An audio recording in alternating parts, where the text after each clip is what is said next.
La situation que je vais te présenter aujourd'hui va peut-être te rappeler des situations que tu as vécues ou dont tu as entendu parler. Imagine, Cédric, une quarantaine d'années, vient en séance avec moi et je découvre rapidement qu'il a vécu un choc.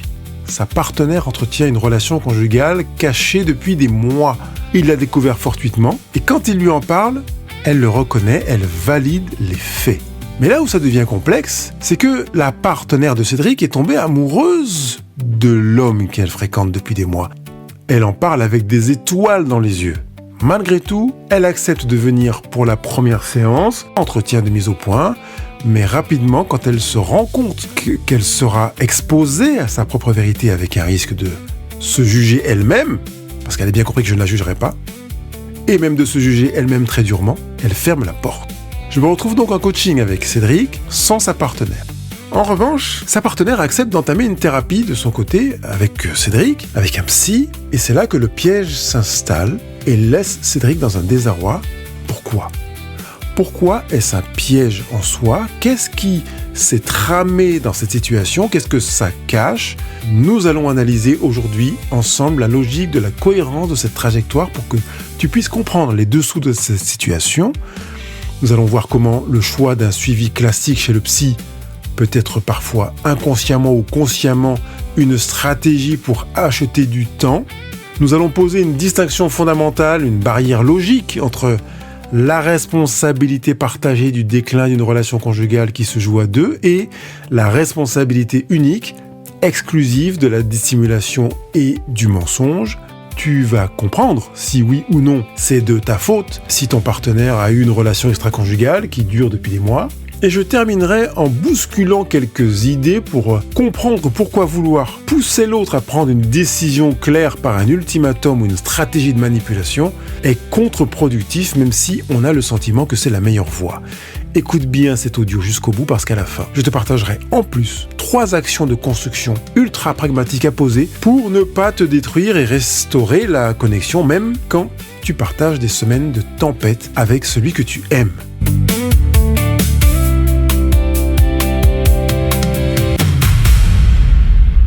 Pour aborder cette réflexion d'aujourd'hui, nous devons immédiatement sortir des jugements de valeur et des accusations binaires si nous voulons avoir l'esprit clair et faire capacité de clairvoyance pour prendre des décisions. Le réflexe classique, c'est de couper le monde en deux. D'un côté la victime, de l'autre le bourreau. Mais en coaching, on refuse de moraliser. On change de regard et je t'invite justement à rentrer dans cette dynamique dans laquelle tu changes de regard. Observons la situation sous l'angle d'une relation extra-conjugale, tout simplement. Il n'y a pas adultère, il n'y a pas infidélité, il y a relation extra-conjugale. Une relation extra-conjugale n'est pas toujours le fruit d'une pure malveillance. C'est la raison pour laquelle j'ai préféré d'emblée t'inviter à sortir de victime ou bourreau. Ton partenaire n'est pas un bourreau, tu n'es pas une victime. Bien souvent, la relation extra-conjugale est le symptôme d'un système qui s'est déconnecté depuis des semaines, des mois, voire des années. C'est le signal qu'un fil s'est rompu. Alors on a l'impression que ce qu'on donne va être reçu par le partenaire, mais en fait il ne peut pas le recevoir parce qu'il n'y a plus de connexion, ça passe pas, le courant ne passe pas. L'action est là, l'émission de l'action est là, mais le partenaire ne reçoit pas. Prendre conscience de ça permet de ne pas tomber ou verser dans la tendance à vouloir se culpabiliser et se dire que c'est parce que je n'ai pas correspondu à ce que voulait mon partenaire qu'il est parti voir quelqu'un d'autre. Faux. N'allons pas trop vite en besogne, comme si on était des experts, quand on n'est pas un expert dans le domaine. On pourrait verser, comme je l'ai dit tout à l'heure, dans le bourreau, dans la victime en disant c'est parce que mon partenaire est un tordu, c'est un chaud de la braguette, qu'il s'est tourné vers quelqu'un d'autre. Peut-être faux, n'allons pas trop vite en besogne. Peut-être que mon partenaire a changé en réalité et que sa manière de voir le couple exclusif s'est déplacée vers une approche dans laquelle il veut un couple en polyamour, par exemple, ou un couple, on va dire, ouvert, dans lequel on peut avoir des relations extra-conjugales ou des relations autres avec d'autres personnes sans que cela ne remette en question la vie conjugale. Donc, n'allons pas trop vite en besogne. Ne jugez pas trop vite. Ne considérons pas qu'il y a forcément une faille dans la relation conjugale. Système victime-bourreau, vision binaire. Mais qu'il y a en tout cas quelque chose qui veut être dit. Mon partenaire veut se dire quelque chose à lui-même, répondre à quelque chose qui bouillonne en lui, qui s'exprime en lui, et, par voie de conséquence, même si elle n'est pas forcément consciente, dire quelque chose à notre manière de vivre le couple. C'est vraiment important ce que je suis en train de dire là. Je n'ai pas commencé par hasard en m'arrêtant sur ce point. C'est vraiment important. Si tu as besoin de faire une pause là et de revenir sur l'audio pour réécouter, fais-le. Ensuite, c'est ici que se pose la question douloureuse, c'est vrai, qui taraude Cédric pendant notre séance. Il se demande quelque chose qui peut aussi te paralyser aujourd'hui, avant de te dire ce qu'il se demande. Est-ce que c'est de ma faute ? J'ai déjà commencé à répondre à cette question. Pour y répondre, le coach que je suis, comme un coach qui fait bien son travail, pose un cadre logique, je dirais même rigoureux. La réalité, c'est que dans un couple, vous êtes responsable à 100% de la perte de vitesse, de l'asymétrie, de la déconnexion qui s'est installée au fil du temps. Vous avez tous les deux, d'une manière ou d'une autre, laissé le signal s'affaiblir ou le câble de connexion ou les câbles de connexion s'éroder parce qu'il y a plusieurs axes de connexion possibles dans une relation conjugale. Au fil du temps, vous avez laissé cela. Il y a une négligence, il y a une perte de conscience ou une inconscience, parfois un manque d'information, de compétence sur le fait d'avoir à entretenir certains canaux de communication et de connexion. Donc vous avez tous les deux, d'une manière ou d'une autre, contribué à la situation présente. Ouh là là, je te vois en train de sauter au plafond en disant « Pascal, c'est pas possible. Mon mec ou ma nana, c'est un salaud, c'est une salope. Je n'ai rien à voir là-dedans. Tu vas trop vite. Reviens au début de cet audio pour réécouter victime-bourreau. Là, tu es en train de fonctionner en victime. Ton partenaire n'est peut-être pas aussi tordu que tu ne le penses, ou aussi tordu que ça t'arrangerait pour que tu te places du côté de la victime. Le partenaire qui a fait le choix de la dissimulation et du secret est aussi responsable à 100% de cette stratégie de dissimulation. Tu n'es pas coupable de son choix et tu n'es pas responsable de son choix. Cela relève de sa seule responsabilité. Et je voudrais profiter de l'occasion pour dire que, alors que nous avons tendance à associer responsabilité et culpabilité, que nous faisons systématiquement une erreur quand nous allons dans cette direction-là. La responsabilité n'implique pas la culpabilité. La responsabilité implique le fait d'assumer sa responsabilité. La culpabilité est une chose qui est étrangère, qui peut vivre sans adossement systématique à la responsabilité. Je ne vais pas m'arrêter sur ce sujet aujourd'hui parce que nous avons déjà assez de matière dans ce travail sur la relation extra-conjugale avec l'illusion de la thérapie alibi. Poursuivons pour comprendre la mécanique de ce désalignement sans basculer dans le reproche. Pour moi, il est utile de s'appuyer sur les travaux d'Esther Perel, qui est pour moi la fer de lance mondiale dans ce domaine, qu'elle a exposé dans un livre qui a été traduit en français, qui s'intitule « Je t'aime, je te trompe », où elle enseigne avec beaucoup de justesse que le choix d'une relation extra-conjugale est souvent le miroir d'une déconnexion émotionnelle qui s'est installée insidieusement dans le temps. Tiens, c'est exactement ce que je viens de te dire. C'est un choc qui est aussi terrible mais qui offre paradoxalement une opportunité de prise de conscience pour comprendre le système. Il force ou il invite à regarder là où on avait fermé les yeux précédemment. On pensait que tout allait bien, mais en fait, la relation extra-conjugale nous montre que non, tout n'allait pas bien. On pensait qu'on était sur la même longueur d'onde, mais la relation extra-conjugale nous dit non, nous n'étions pas sur la même longueur d'onde. Nous n'avions pas les mêmes valeurs. Nous regardions le monde autrement, différemment. Ça ne veut pas dire qu'il y en a un qui regardait le monde de manière juste et bien et l'autre mauvaise et tordue. On sera encore dans la version binaire évoquée tout à l'heure. Mais il y a un malentendu évident. Et j'aime beaucoup la manière dont Thomas Dansenburg présente cette notion du malentendu. S'il y a un malentendu, ça ne remet pas forcément la question, la cause ou la responsabilité sur la personne qui s'est exprimée. Elle est de part et d'autre. N'entrons pas encore dans ce sujet qui peut être un sujet à part entière. Cette perte de signal ou ce malentendu, parce que l'autre a mal entendu, ou que j'ai mal entendu le mal-être de l'autre, le désir de l'autre, l'aspiration de l'autre, ou qu'il a mal entendu mon attachement à la relation exclusive, à ce qui est pour moi une infidélité, ou je ne sais pas quoi, etc. Cette altération de signal ne survient jamais du jour au lendemain.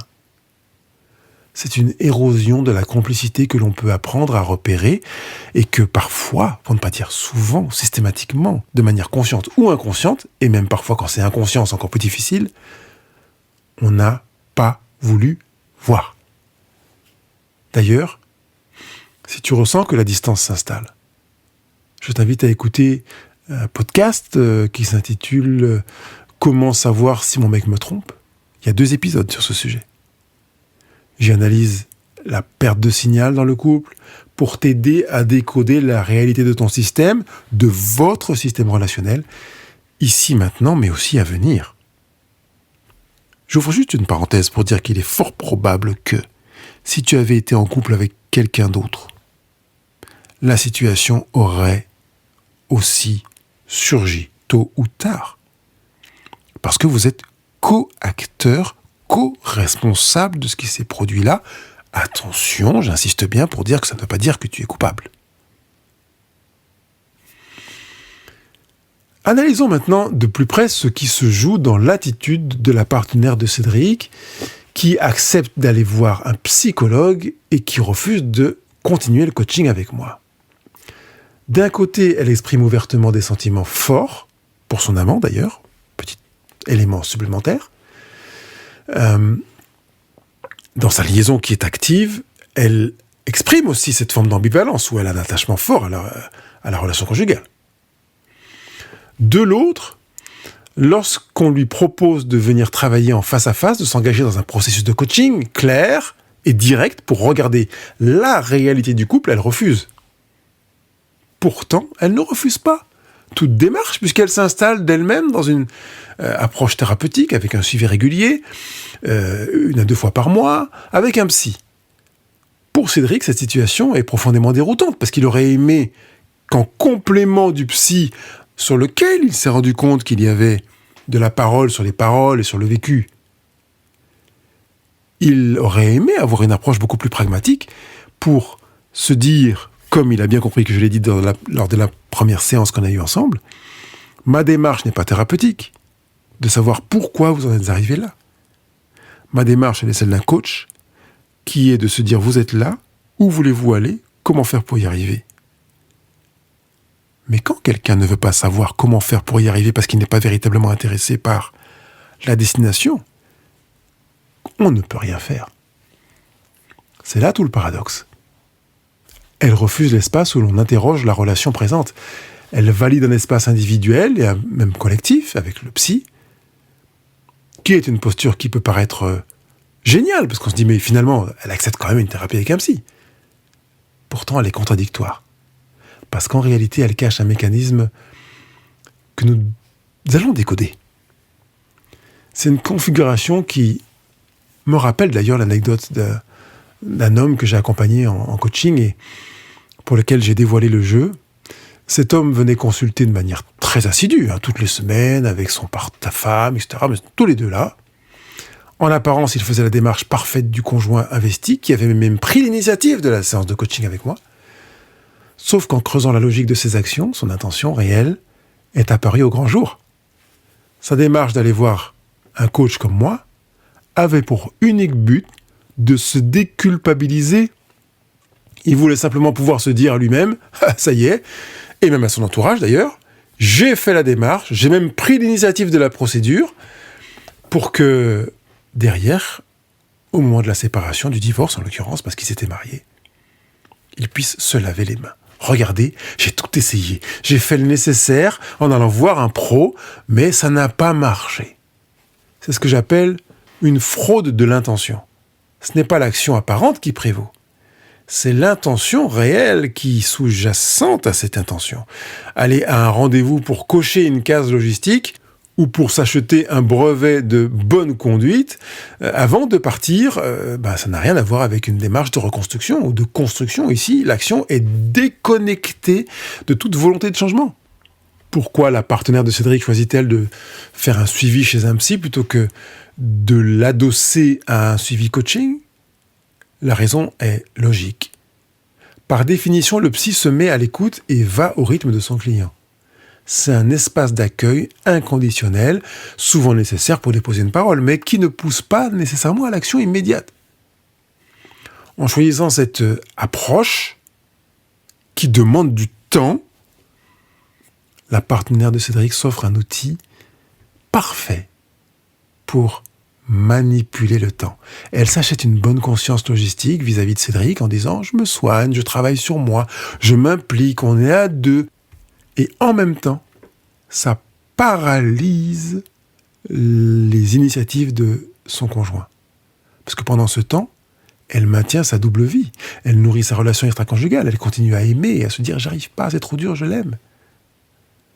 Elle bénéficie du confort d'un espace thérapeutique, mais jamais elle n'est bousculée par le coach que je suis, parce que, je vous préviens, quand vous venez me voir, je vous dis la vérité. Je vous dis ce que je vois, ce que je sens. Et je vous le dis clairement. Je ne me laisse pas berner. Là, sa partenaire bénéficie du confort d'un espace thérapeutique, sans jamais être bousculé. Ses actes, son quotidien, tout continue comme avant. Elle n'a pas besoin de transformer une démarche de soins, parce que cette démarche de soins est pour elle un alibi parfait pour faire durer le statu quo, même pour continuer à bénéficier des avantages d'un côté, relation conjugale, et des avantages de la projection, du recul, presque parfois peut-être, je ne sais pas si c'est le cas pour Cédric et sa partenaire, mais du test de l'état de la relation conjugale pour savoir si vraiment on va partir. Le coaching possède une grille de lecture qui est extrêmement pragmatique. Je n'écoute pas les promesses. Je mesure la logique entre les paroles et les actes. C'est ce que j'appelle la métrique.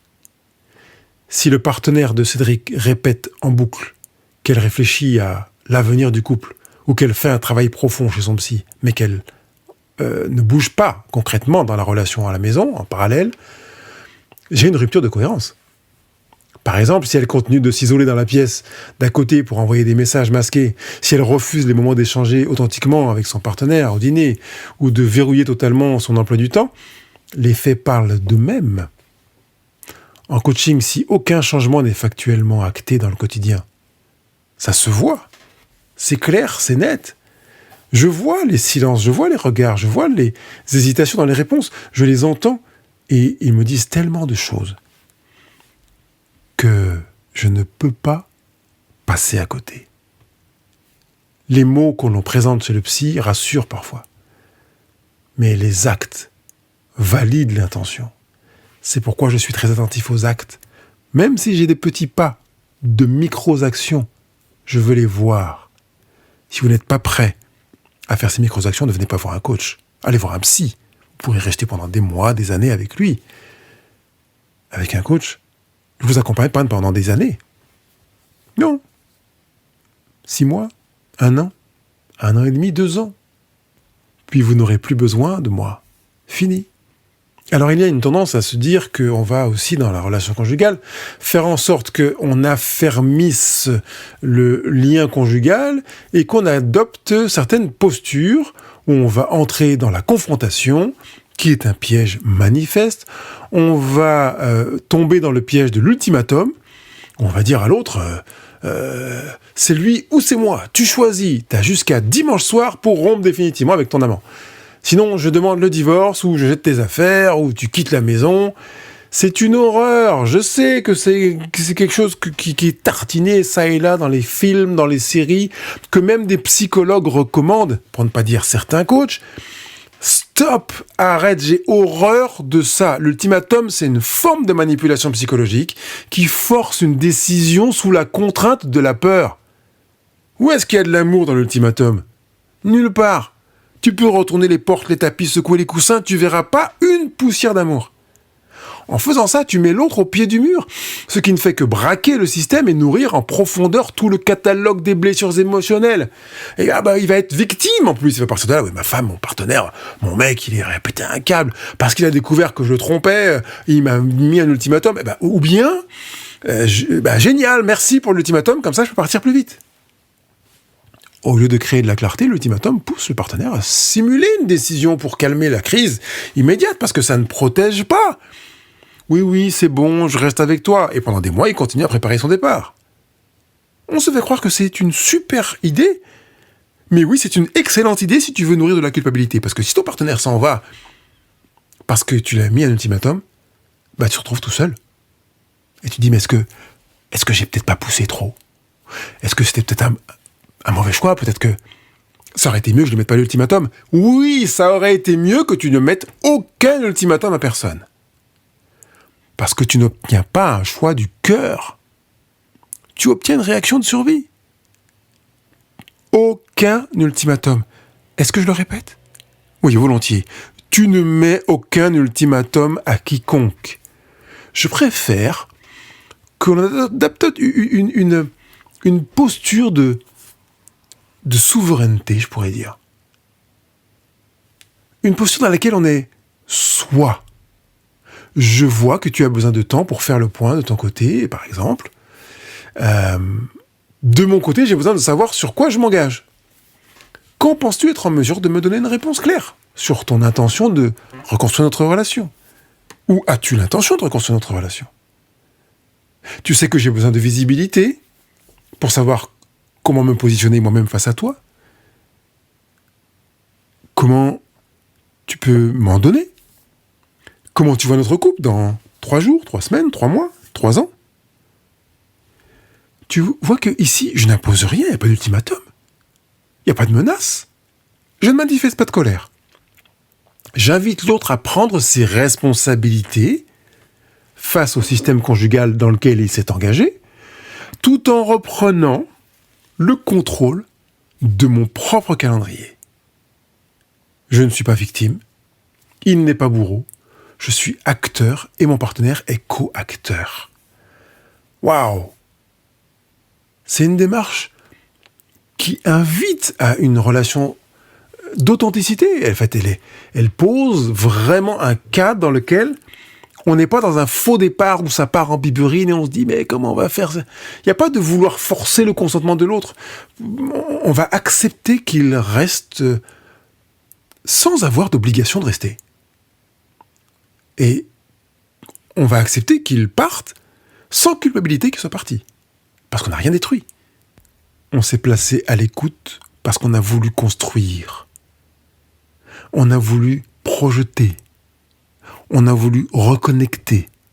Et ça, c'est amour. On est d'accord ? On est d'accord.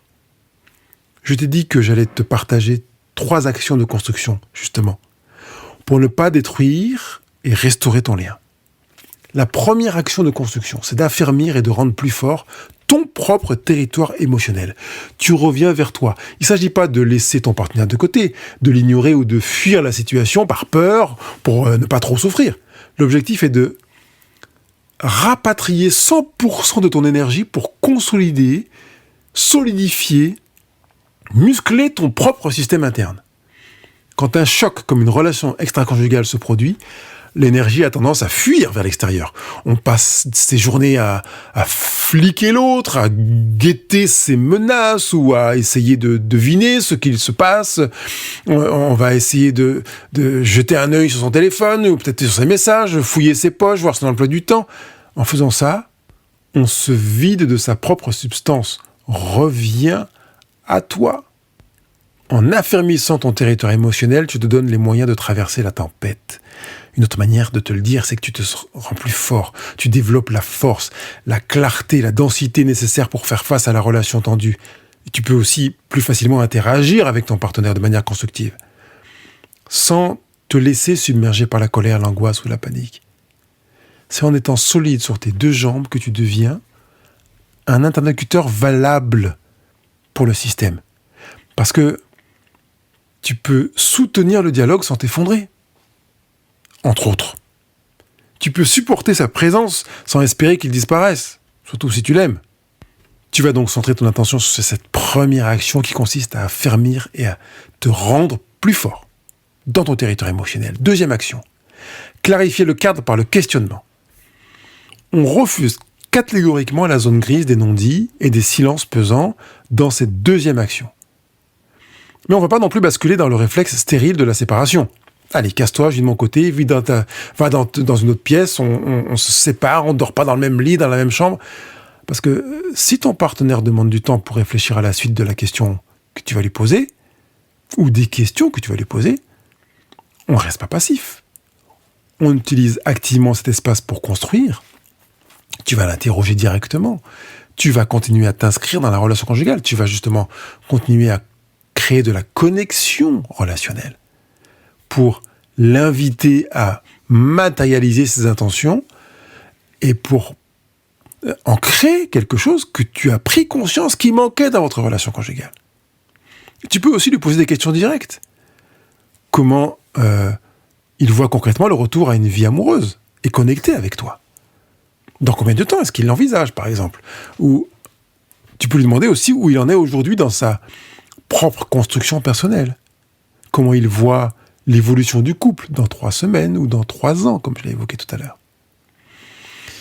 Tu l'invites finalement à sortir des concepts abstraits de ces séances de psy pour le ramener sur le terrain. Un moyen de clarifier et d'affermir votre relation. Et la troisième action que je te propose de poser, c'est de t'ancrer dans le présent pour acter la reconnexion. Pour cette troisième action, il y a une interdiction absolue d'anticiper le pire, de broyer du noir, de te projeter dans l'avenir néfaste, sombre et tout ça, ou de scénariser. Non. On dévisse les peurs imaginaires, parce qu'en fait, on ne sait pas ce qui va se passer demain, dans 3 semaines, dans 3 ans, même si on se projette. On s'ancre ici, dans le ici et maintenant, instant après instant, jour après jour. On utilise donc cette crise dans le présent pour prendre conscience en toute lucidité de nos lacunes passées en matière de reconnexion intraconjugale. C'est l'opportunité de poser un constat, courageux, c'est vrai, pour se dire « j'ai compris et j'ai appris quelque chose que j'avais négligé antérieurement ». Peut-être que le quotidien de la routine ou le travail avait fini par grignoter l'espace de complicité. Et une fois ce constat fait, on commence à l'acter immédiatement dans la vie quotidienne en réinjectant de l'attention, du lien dans le quotidien. Ça paraît paradoxal parce que tu pourrais me dire, Pascal, mais je comprends pas là. Mon partenaire me dit qu'il est parti avec quelqu'un d'autre et tu me dis de créer du lien. Ça veut dire que tu veux que je récupère mon partenaire? Non. C'est pas que tu récupères ton partenaire. C'est même pas que tu sauves ton couple. C'est d'ailleurs une expression que je n'aime pas et que tu connais peut-être mon avis là-dessus si tu écoutes les podcasts Couple Heureux depuis un moment ou que tu es dans une séance, dans un programme de coaching avec moi. L'idée est de maintenir de l'humain. Même si le système finit par se dissoudre, ce réflexe consistant à maintenir de l'humain et donc du lien te bénéficiera à toi dans ta capacité future à créer du lien durable avec tes enfants, tes proches, tes parents, ton futur ou ta future partenaire. C'est le meilleur moyen de briser cette tendance humaine à baisser la vigilance et à s'installer dans de la culpabilité parce que tu as mal mené, au sens étymologique profond, ta relation conjugale parce que tu as appris que ton partenaire a eu une relation extra-conjugale. Tu comprends que tu as traversé une crise importante quand tu es face à quelque chose que Cédric a porté. C'est une épreuve intense. Mais l'avantage, c'est qu'elle te place face à un choix de posture personnelle. Tu peux rester le spectateur impuissant d'un double jeu. Tu peux être dans l'attente passive, des rendez-vous chez le psy. Ou tu peux reprendre ta souveraineté en mesurant la cohérence des actes et en réinvestissant ici et maintenant. Les 3 actes que je t'ai partagés de construction, mets-les en œuvre. Affermir et rendre plus fort ton propre territoire émotionnel. Clarifier le cadre dans lequel tu te trouves avec les questions que tu vas poser à ton partenaire pour vraiment suivre son évolution, votre évolution. T'ancrer dans le présent pour acter la reconnexion, que ce soit pour ton couple présent ou ton couple à venir. Tu as de quoi agir, passer à l'action, pour que vraiment, si un jour, même si je ne te le souhaite pas, si tu n'as pas été confronté à ça, si tu étais confronté à cette situation, tu as déjà les outils pour accueillir cela et ne pas tomber dans le panneau de « oui, ça m'arrivera jamais ». Et tu sauras comment vraiment accueillir cette situation. Si tu y es confronté aujourd'hui, eh bien voilà des éléments. Évidemment, si tu vas aller plus loin, plus concrètement, et que tu veux en parler, tu vas sur le site couple-heureux.com et tu prends contact avec moi, évidemment. Mais ne reste pas seul à penser que c'est trop dur, on n'y arrivera jamais. On est déjà chez un psy. Ça fait déjà 3 mois, 6 mois ou 1 an qu'on est déjà chez un psy. Parce qu'il est possible que ce soit justement le signe du fait que ça ne suffise pas pour faire en sorte que ici et maintenant, vous puissiez vous dire, voilà ce qu'on veut. Voilà comment faire pour l'obtenir. Ce que tu auras, évidemment, dans une démarche avec moi.